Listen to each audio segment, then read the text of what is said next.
Minha história é a seguinte: já fui traída muitas vezes, tenho medo de amar e tenho medo de viver sem amar. O que eu faço? Isso é tão comum, não é? Quando a gente é traído, é como se isso virasse uma ferida dentro de nós, que toda vez que nós nos aproximamos, mais uma vez, da possibilidade do amor, é como se aquela casquinha fosse arrancada, né? Viver essa... Porque o grande problema da traição, Gabriel, é que parece que ferir uma autoestima, fere a autoestima de um jeito que depois, quando você se aproxima de uma nova possibilidade, o outro não acredita que aquilo possa dar certo, né? É felicidade demais para ele acreditar, né? Uma vez eu recebi um problema desse no programa de direção espiritual, e a senhora estava contando a história da traição dela, né?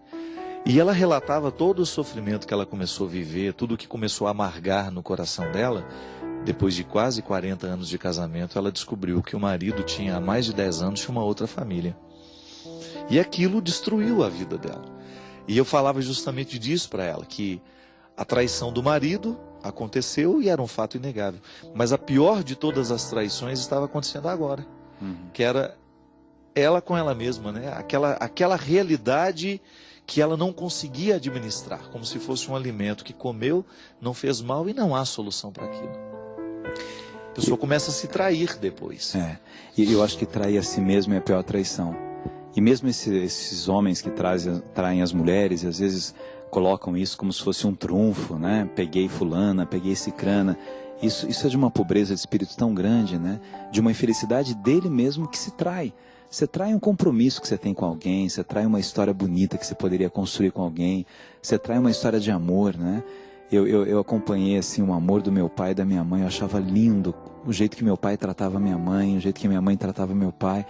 E assim, tantos casais que você vê de forma tão bonitas. E por outro lado, eu vejo assim, amigos que eu encontro em vários lugares que eu trabalho, né? Com essa assim, alegria de dizer, né?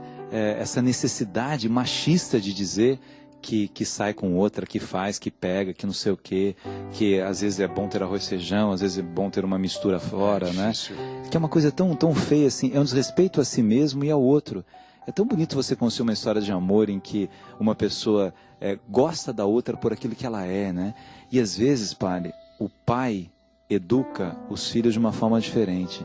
Ele ensina o filho, homem, a fazer isso e a filha mulher a ter um outro posicionamento. Que é uma visão errada, que a gente tem que vencer essa visão do machismo, né?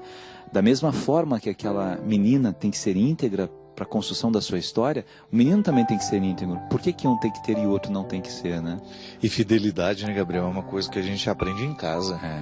Essa importância do casal na formação dos filhos, isso é muito interessante. A gente identifica isso. Famílias mais estruturadas tendem a criar filhos mais fiéis àquilo que fazem na vida. E não estou dizendo só o relacionamento, não, a tudo mesmo.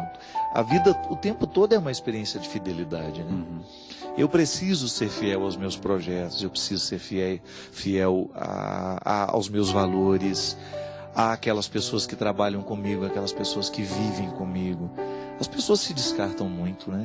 É um medo muito comum nos dias de hoje isso, porque é uma realidade muito presente. Todo mundo é descartado com muita facilidade. Tudo líquido. Perde a utilidade, joga-se o outro fora, esquece o valor que o outro tem, considera o outro um objeto, as relações objetais, né?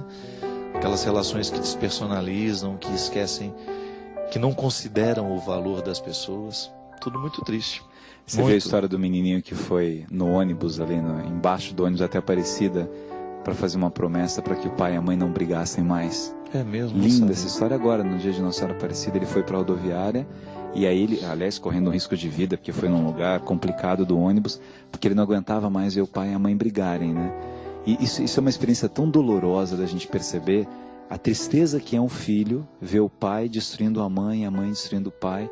Quer dizer, o lar deveria ser o espaço do aconchego, né? Deveria ser a boniteza da vida, dizia Paulo Freire, começa no lar. É tão gostoso você estar lá, as cenas bonitas assim da criança deitada no colo do pai, ou deitada no colo da mãe, a mãe que conta história, o pai que conta história, né? Quer dizer, aquela construção coletiva. Claro que problemas vão existir, né? Ninguém é perfeito, não é uma ficção, é uma realidade. Mas dentro desses problemas você percebe que está ali, né? Que tem afeto, que tem ternura, né? Com certeza.